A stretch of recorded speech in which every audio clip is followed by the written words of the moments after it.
Paz do Senhor, irmãos.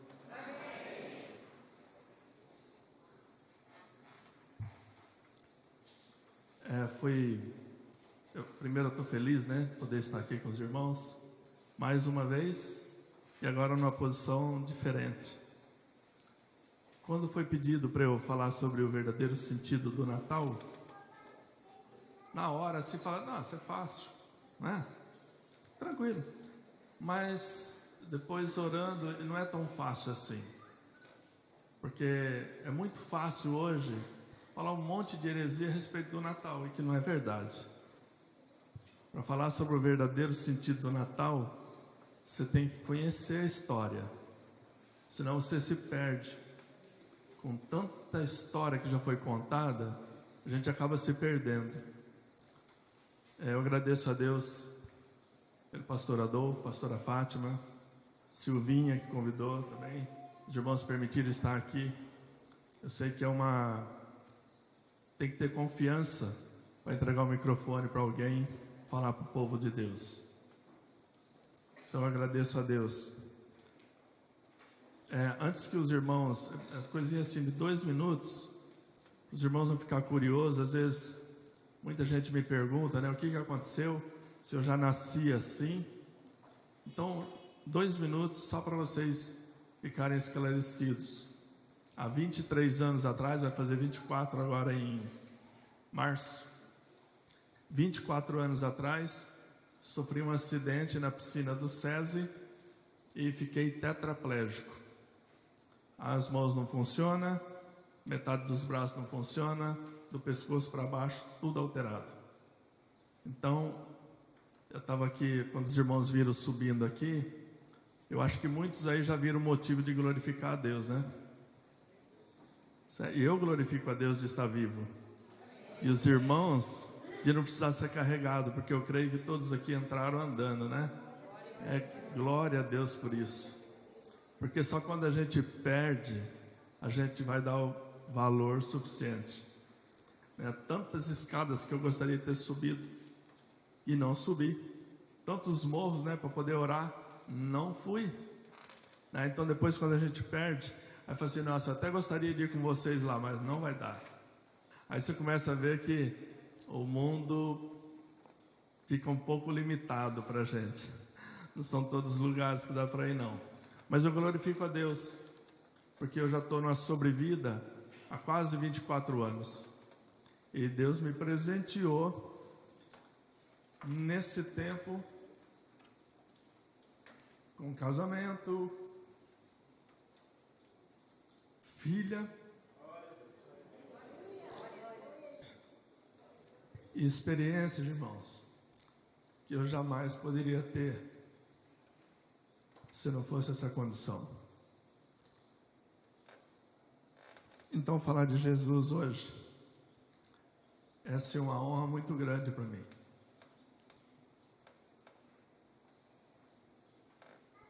Olha, irmãos, eu tenho tentado trabalhar em cima disso, mas está difícil de falar sem me emocionar.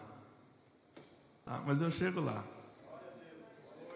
Então, falar de Jesus para mim, irmãos, é muito gratificante. E é emocionante, porque eu começo a perceber o que Jó quis dizer quando ele falou assim, olha, antes eu te conhecia só de ouvir falar, só que agora de contigo estar. Irmãos, olha, eu voltei a estudar agora há pouco tempo, fazendo psicologia, estuda muitas teorias. Irmão, teoria, a Bíblia está cheia quando você não põe em prática. Vira tudo teoria. É tudo muito fácil, muito prático, muito história. Só que a Bíblia, ela não foi feita para contar história só. Ela é um manual de vida. Deus deixou a palavra dele para nós, para fazer a nossa vida funcionar direito. Às vezes você vive, você cresce, casa, se profissionaliza, descasa e casa de novo, e vai acontecendo as coisas da tua vida, e se coloca no automático, mas não é no automático de Deus, é no teu automático. Olha, lá em Gênesis, Eu gostaria de pegar só 3 partes da Bíblia para falar sobre o verdadeiro Natal. Em Gênesis a gente vê Deus criando. Gênesis 1, lá no primeiro versículo. E Deus criou os céus e a terra, quando não tinha nada ainda. Era tudo sem forma, vazio, escuridão total. Então Deus começa a criar tudo para nós. Tudo perfeito, maravilhoso. Funcionava tudo do jeito que Ele sonhou. Era o Éden, que era para ser eterno. Aí Ele só colocou uma condição para nós. Quando eu falo para nós, irmãos, porque se a gente estivesse no lugar de Adão e de Eva, provavelmente a gente teria errado bem antes que eles. Eu não gosto muito de me pegar a números, mas dizem alguns estudiosos que desde a criação até eles pecarem, porque ali não fala de tempo, mas alguns se arriscam a dizer que foi por volta de 10.000 anos. Então não é uma coisa muito rapidinho, né? Imagina tudo aquilo para explorar. Então, eu não sei quem chegou nesse número, eu não estava lá, mas provavelmente deve ter demorado. Eu demoraria um tempo a provar de todos os benefícios de Deus ali, até eu começar a cobiçar aquilo que Deus tinha proibido. Então Deus colocou uma única condição: olha, o único fruto você não toque nele, porque o dia que você tocar, você vai se arrepender. E aí vai ser tarde demais. E aí todo mundo conhece a história. Aí nós vemos então Deus, Ele tem um plano para tudo, para resgatar e restaurar aquela comunhão que Ele tinha estabelecido com o homem lá no jardim. Deus veio estabelecer a comunhão, aquela amizade foi quebrada, o pecado fez isso. Então aquele sentimento que a gente tem de fazer as coisas certas, quando nós estamos fora da presença de Deus, é quebrado. A gente começa a fazer as coisas erradas e aí não dói mais. Começa a fazer alguma coisa assim, de início, aquilo começa a pesar no coração. Mas depois você vai fazendo, aquilo começa a cauterizar. É o fruto do pecado, né? Começa a neutralizar tudo em você. Então aí você começa a pecar, e aí aquilo que você começa a achar mais... é tudo normal, imagina. Deus, Ele é amor. Ele permite essas coisas. Imagina que Deus vai me castigar por isso. E aí um monte de coisinha que vai se somando e você se perde ao longo do caminho. Então daí a gente vê todo um plano elaborado para poder restaurar essa comunhão. Quando a gente lê os 10 mandamentos, todas as leis, a gente começa a observar ali que todos eles, os mandamentos, estão falando ali de relacionamento. É relacionamento com Deus e relacionamento entre nós. Tudo é relacionamento. Todas as leis falando de relacionamento, de como a gente deve se comportar. E agora, estudando psicologia, irmãos, eu vejo como às vezes a religiosidade cega as pessoas. Nós temos ali mais ou menos uns 30 evangélicos, mas a religiosidade faz eles não enxergarem a oportunidade que Deus está dando. E eu estava falando para alguns lá, olha, a psicologia aqui está ensinando nada mais, nada menos do que a gente ser um bom cristão. Olha, começa a observar tudo isso que eles estão falando. Você não pode se perder no meio das teorias. Algumas coisas, como diz a Bíblia, você tem que ouvir de tudo e reter aquilo que é bom. Está ensinando a você a não julgar as pessoas. Jesus também falou para você fazer isso. Ele não colocou ninguém aqui como juiz na terra. Ele colocou a gente para fazer a diferença. E Ele disse que nós seríamos conhecidos pelo amor, não pelas polêmicas que a gente iria levantar. Quando a gente ouve essas polêmicas lá no Congresso, irmãos querendo transformar aquilo lá numa igreja, irmãos, eu fico muito sentido com isso. Nós seríamos conhecidos pelo amor. Então vamos mostrar isso para as pessoas. Como que nós seríamos conhecidos? Porque nós temos Jesus na nossa vida, e Jesus é amor. Aí quando a gente lê lá no livro de João, no princípio era o verbo estava com Deus, o verbo era Deus. Aí todo aquele capítulo ali o Verbo se fez carne, habitou entre nós. Então, irmãos, o que acontece nesse plano maravilhoso? Antes disso, até de João, até lá no início, quando o homem erra, Deus coloca profetas, Ele coloca as leis, Ele coloca uma porção de coisas para mostrar como seria essa restauração. Aí agora ali em João a gente vê Jesus, o Verbo encarnado, a palavra criativa de Deus encarnada num homem. E Ele veio fazer o que aqui? Olha, pega todas as palavras de Jesus. Quando você começa a ler os evangelhos, começa a ler assim, como alguns dizem, de carreirinha, começa a ler sem parada, sem ver versículo, sem ver subtítulo, começa a ler os evangelhos. Acabou lá em João, volta de novo, Mateus, Marcos, Lucas, João, Mateus, Marcos, Lucas, João, e vai lendo, e você vai começar a perceber uma coisa maravilhosa. Que às vezes nós estamos pregando um evangelho desnecessário. Nós estamos querendo mostrar quem é Jesus. E Jesus falou que chegaria um dia que todo mundo saberia quem Ele era. Então não tem necessidade de a gente falar que Jesus é o Filho de Deus. Todo mundo conhece. A menos que você vai para alguma tribo que nunca ouviu falar de Deus, aí não vai conhecer. Mas, então às vezes você fica tentando pregar para o teu amigo do trabalho, lá na faculdade, na escola, por onde você vai, para o teu vizinho, um Jesus que ele já conhece. Você sabe o que as pessoas estão precisando de ver hoje? A Bíblia vivida, o Evangelho sendo mostrado através de atitude. É quando a gente sai e as pessoas veem o nosso comportamento diferenciado. Mas muitos cristãos hoje, irmão, vai sair, vai para o trabalho, está lá corrompido no trabalho, estão roubando no trabalho, estão enganando os chefes. Isso não é comportamento cristão.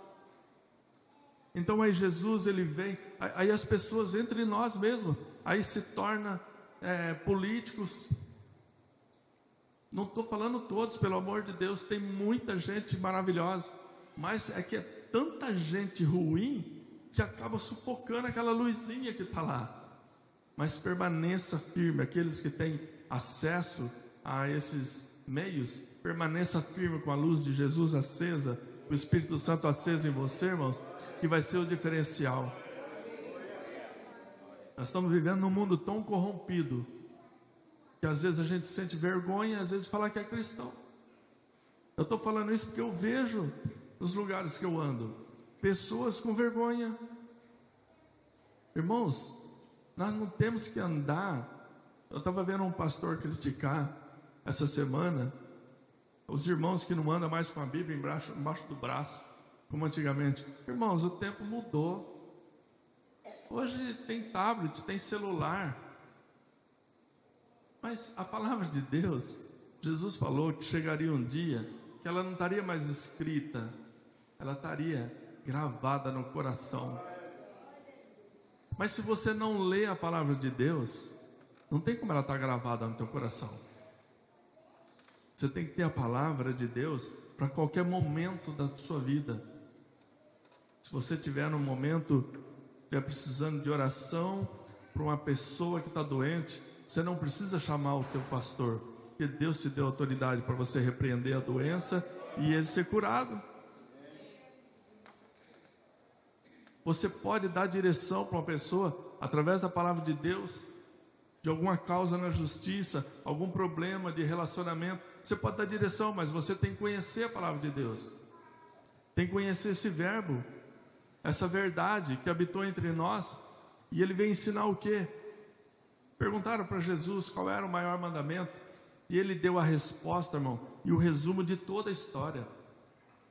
Ele falou: o maior mandamento é amar a Deus sobre todas as coisas, acima de todas as coisas. E o segundo, não menor que esse, é o próximo como a ti mesmo. Desses dois mandamentos depende toda a lei e os profetas. Irmãos, que coisa maravilhosa! Toda essa parafernália, um monte de estudo, livros teológicos, pessoas se formando em PhD, DD, eu não sei o que vem mais por aí.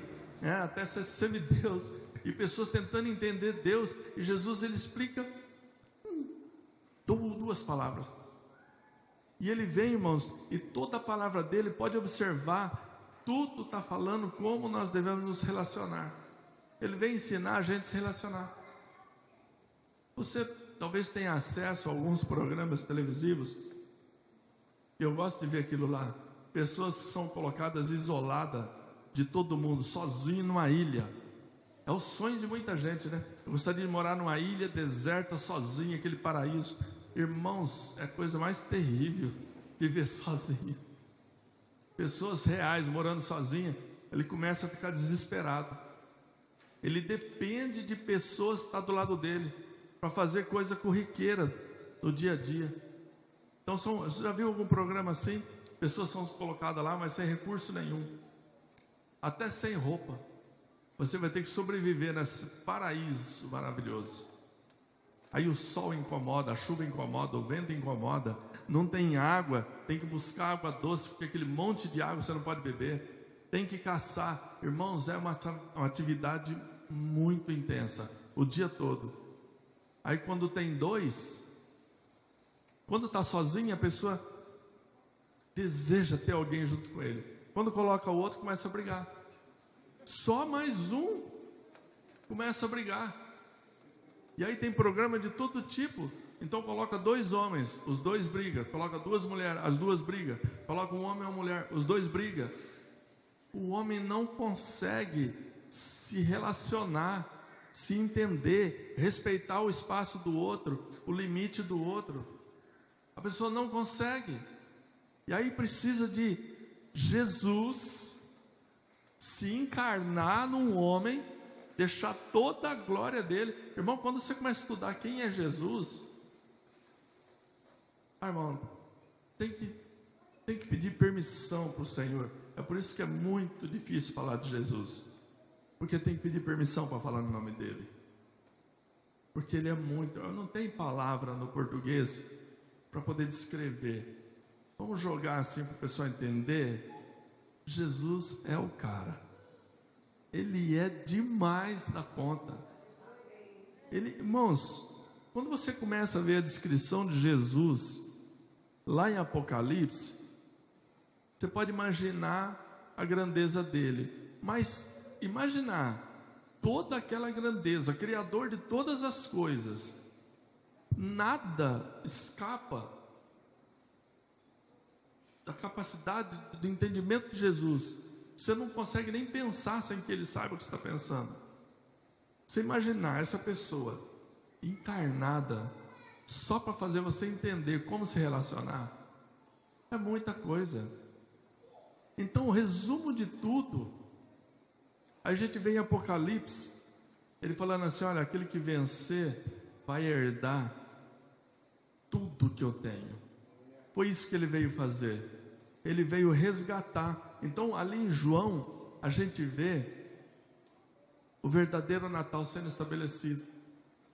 O que é o Natal, irmão? É a restauração da comunhão.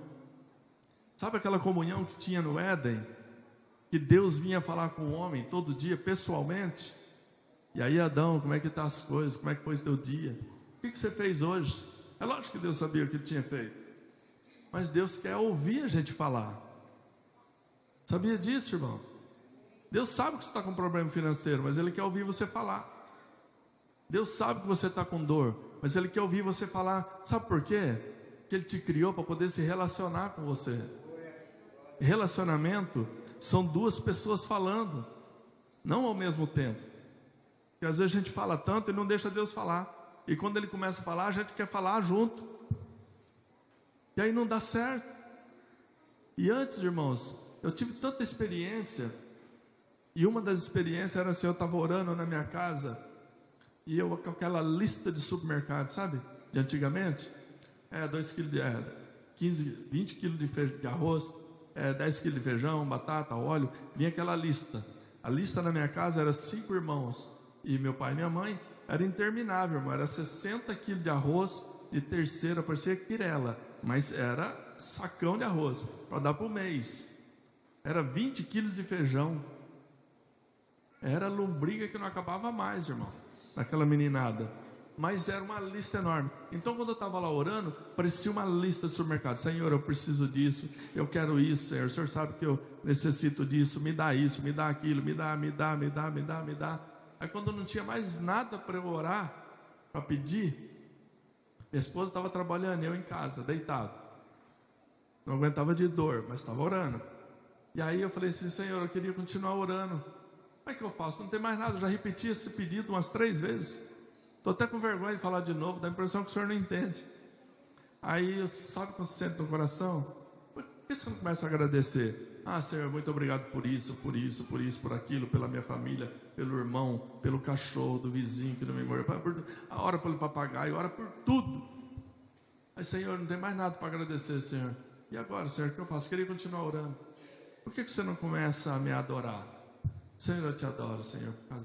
Senhor, eu começo a adorar. Senhor, eu queria continuar orando, Senhor, mas não tem mais nada para adorar.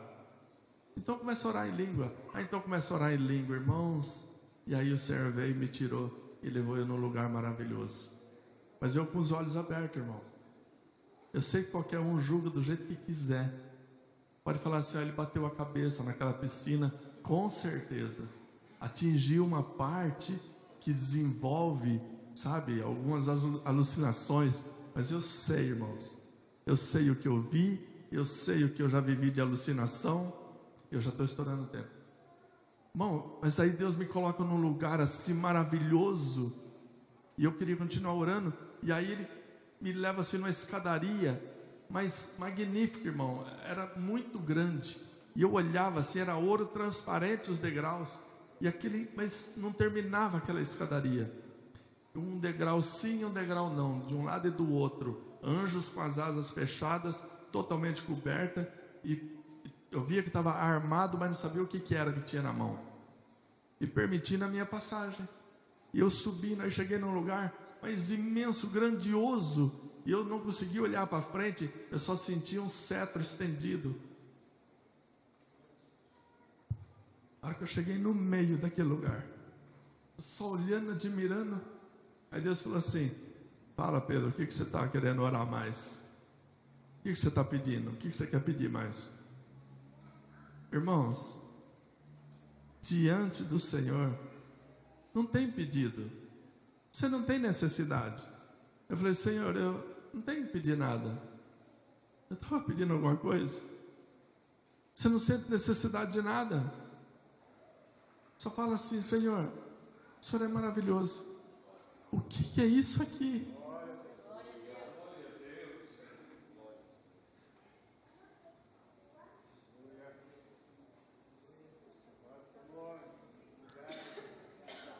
Olha, irmãos, se você pudesse,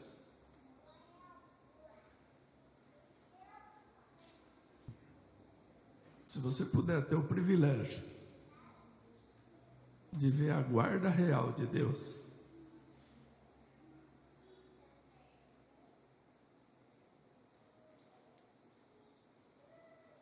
e aquilo que nos espera lá,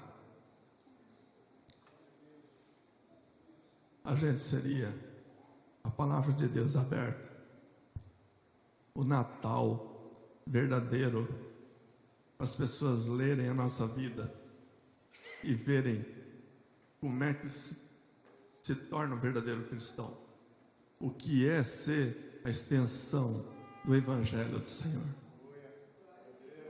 E isso daí, irmãos, não depende de saúde, não depende de dinheiro, não depende de condição nenhuma, é uma coisa que só depende de você, não depende de mãe, não depende de pai, não depende de esposa, de filho, não depende de ninguém.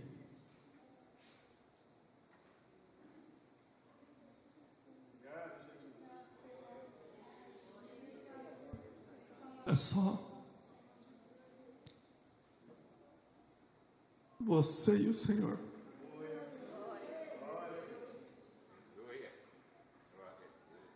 Mas antes de eu chegar lá, o diabo tentou tirar tudo.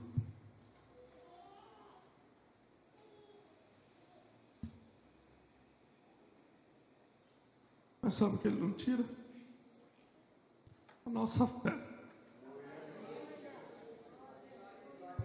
A Bíblia, irmãos, o Natal, o verdadeiro Natal, é fé. Se você não acreditar em tudo que está escrito aqui, você só vai ouvir um monte de histórias. Mas o Evangelho, as boas novas, o Éden sendo restaurado, irmão, o Éden não vai ser restaurado lá depois do grande trono branco, na Nova Jerusalém. O Éden é restaurado já, porque só vai estar lá pessoas que se comprometeram agora. A comunhão está sendo restaurada agora, quando você entende quem é Jesus em nós. Nós, irmãos, temos que ser Maria todos os dias. Nós temos que estar pronto para que Jesus nasça em nós todos os dias e as pessoas possam ser abençoadas todos os dias. O dia que você acordar meio assim, incrédulo, querendo brigar com Deus, você aborta Jesus na tua vida. E aí muitas pessoas não vão ser abençoadas por causa da tua atitude. Irmãos, tudo, irmão, é comportamento. É uma decisão que você tem que tomar. Você acorda de manhã e fala assim, olha, eu vou continuar crendo no meu Salvador. E em tudo isso daqui, nessa restauração. Irmãos, muitas pessoas perguntam tanta coisa para mim, irmãos. E eu, principalmente coisas de escatologia, com tanta coisa que eu tive experiência. Assim, irmãos, olha, não se preocupa com escatologia. Se preocupa em comunhão hoje com o Senhor. Porque Jesus pode vir para você agora. Você tem que estar pronto. E aí, todos aqueles números, tudo aquilo lá não vai ter valor nenhum. Você tem que estar preparado agora, irmãos. Começa a tratar a tua esposa, o teu esposo, os teus filhos, de uma maneira que reflita Deus. Aí o Natal sim vai ser estabelecido. Natal, irmão, nós não podemos entrar nessa onda que o mundo tem tentado desvirtuar o verdadeiro Natal. Eu ouvi um repórter falando essa semana, acho que em Araraquara estava acontecendo um evento lá, e aí ele fechou a matéria dele. Ele disse que foi com chave de ouro. Meu Deus, dá até dó. Ele falou assim, e para fechar com chave de ouro, não podemos esquecer que a personagem principal do Natal vai estar lá, que é o Papai Noel. Ô, irmão, nós não podemos entrar nisso, irmão. Natal não é consumismo. Natal é humildade, é repensar, sabe? É você colocar em prática tudo que você acreditou, tudo que você aprendeu, tudo que o Senhor colocou no teu coração. É fazer diferença. As pessoas hoje, a Bíblia é um dos livros mais vendidos na face da terra, mas é um dos menos lidos. Serve como amuleto. A pessoa acha que tem que ter uma Bíblia para poder espantar ladrão. A pessoa deixa no Salmo 91, quem sabe o ladrão vai ler. Irmãos, eu estou para ver ainda um ladrão que para naquela correria, naquele escuro com a lanterna, deixa eu ler o Salmo 91. Ele vai querer levar sua TV, sua câmera, seu celular. Ele vai sair correndo, irmãos.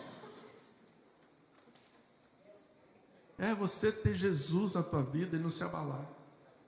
Então não precisa ter a Bíblia. A Bíblia, mais do que ter ela lá na tua casa, tem que estar aqui, ó, coração. Como seria bom se você tivesse ela decore e salteada. Mas muito mais do que decore e salteada, tivesse aberta, para as pessoas verem o teu comportamento e falar, isso daí que Jesus falou, que tem que amar o próximo, é isso? É assim, é o jeito que você faz? Aí as pessoas vão desejar o nosso Jesus. Amém, irmãos? Eu não sei se eu frustrei alguém aqui, um verdadeiro Natal, mas verdadeiro Natal para mim é a restauração do Éden. O Éden é o jardim de Deus, é a perfeição de Deus, é a comunhão com Deus. Então é a restauração disso, é um recomeço, é um renovo, é você repensar as tuas atitudes. Amém? Eu gostaria só, se o pastor me permite, agradecer a Deus em oração junto com vocês. Curva tua cabeça, Pai Santo, queremos te agradecer, Senhor, porque o Senhor elaborou um plano tão perfeito para nós. Criou esse planeta tão maravilhoso, Senhor. Um lugar tão agradável, Senhor, de estar. Verdadeiro paraíso, Senhor. Muitos de nós não temos oportunidade de conhecer as praias que o Senhor criou, os lugares lindos que o Senhor criou. Às vezes nós não temos dinheiro para isso, Senhor, mas o mundo é maravilhoso, Senhor. Podemos respirar esse ar, oh Deus, e nós estragamos tudo, Senhor, com o nosso comportamento. Nós estragamos o ar, Senhor, nós estragamos as florestas, nós estragamos tudo, Senhor, com a ganância, com o nosso desamor. E aí o Senhor estabelece um plano para resgatar, Senhor, restaurar a comunhão que o Senhor tinha lá no começo. Aí enviou Jesus, sofreu, padeceu por nós, pagou um preço, Senhor, que ninguém aqui teria condições de pagar, mas Ele morreu por nós, sendo inocente, para poder restaurar essa comunhão. E hoje nós podemos orar a Ti, Senhor, e ser ouvidos, Senhor. Nós temos essa comunhão contigo novamente, o Éden ser restaurado. Nós temos um coração agradecido a Ti, Senhor. Agora não mais, Senhor amado, aquelas cobranças desnecessárias. Oh Deus querido, aqueles dedos apontando no Teu rosto, Senhor, e cobrando, Senhor amado, toda a desgraça do mundo. Não, agora nós somos restaurados. Nós entendemos, Senhor, que tudo isso é fruto de desamor, Senhor. Oh Deus querido, que nós possamos, Senhor, semear este amor, Pai. Que as pessoas possam olhar para nós, Senhor, e ver a Tua palavra aberta, Senhor, sendo vivida, Senhor, e o Teu propósito sendo estabelecido nessa terra. As pessoas sendo alcançadas, sendo curadas, sendo libertas, entendendo quem é o Senhor, qual o propósito que o Senhor criou tudo isso, qual o propósito que o Senhor nos criou, Senhor. Oh Deus querido, e na restauração de todas as coisas, no final de todas as coisas, ter aquele povo, Senhor, maravilhoso, agradecido, conscientes, estando ali por conta própria, porque decidiram Te servir, Senhor. Oh Deus querido, em nome de Jesus, transforma, Senhor, nossos corações, que nós possamos entender o sentido do verdadeiro Natal. Senhor, que a restauração possa acontecer em nossa vida, que o Senhor possa nascer através de nossas vidas todos os dias, Senhor. Nós possamos estar, Senhor, em condições de receber a Ti, Senhor, e as pessoas possam receber a salvação, possam receber esse amor, possam receber esse carinho vindo do Pai. Em nome de Jesus, Pai, que todos nós, Senhor, possamos ser esse berço, Senhor, que acolherá, Senhor, o Salvador. E muito mais do que essa criança, possa ter, Senhor amado, o leão da tribo de Judá. Possa ter, Senhor, o Jesus ressurreto, aquele, Senhor amado, que foi colocado acima de todo, Senhor, nome colocado acima de todo nome, e aquele que vive para sempre. E agora, Senhor, através desse poder que foi dado a nós, transferido a nós como igreja, nós podemos agora pisar a cabeça de Satanás, nós podemos triunfar sobre o mal. Nenhum mal, Senhor, vai chegar à nossa tenda, mesmo que nós sejamos atingidos, Senhor, no físico, mas nosso espírito está de prontidão para a guerra, e Satanás não vai destruir a nossa fé, porque nós podemos todas as coisas em Ti que nos fortalece, Senhor. Em nome de Jesus, Pai, muito obrigado por ter nascido, Senhor, por ter vindo pagar esse preço, Senhor, e ter restaurado nossas vidas. Em nome de Jesus, amém. Obrigado, irmãos.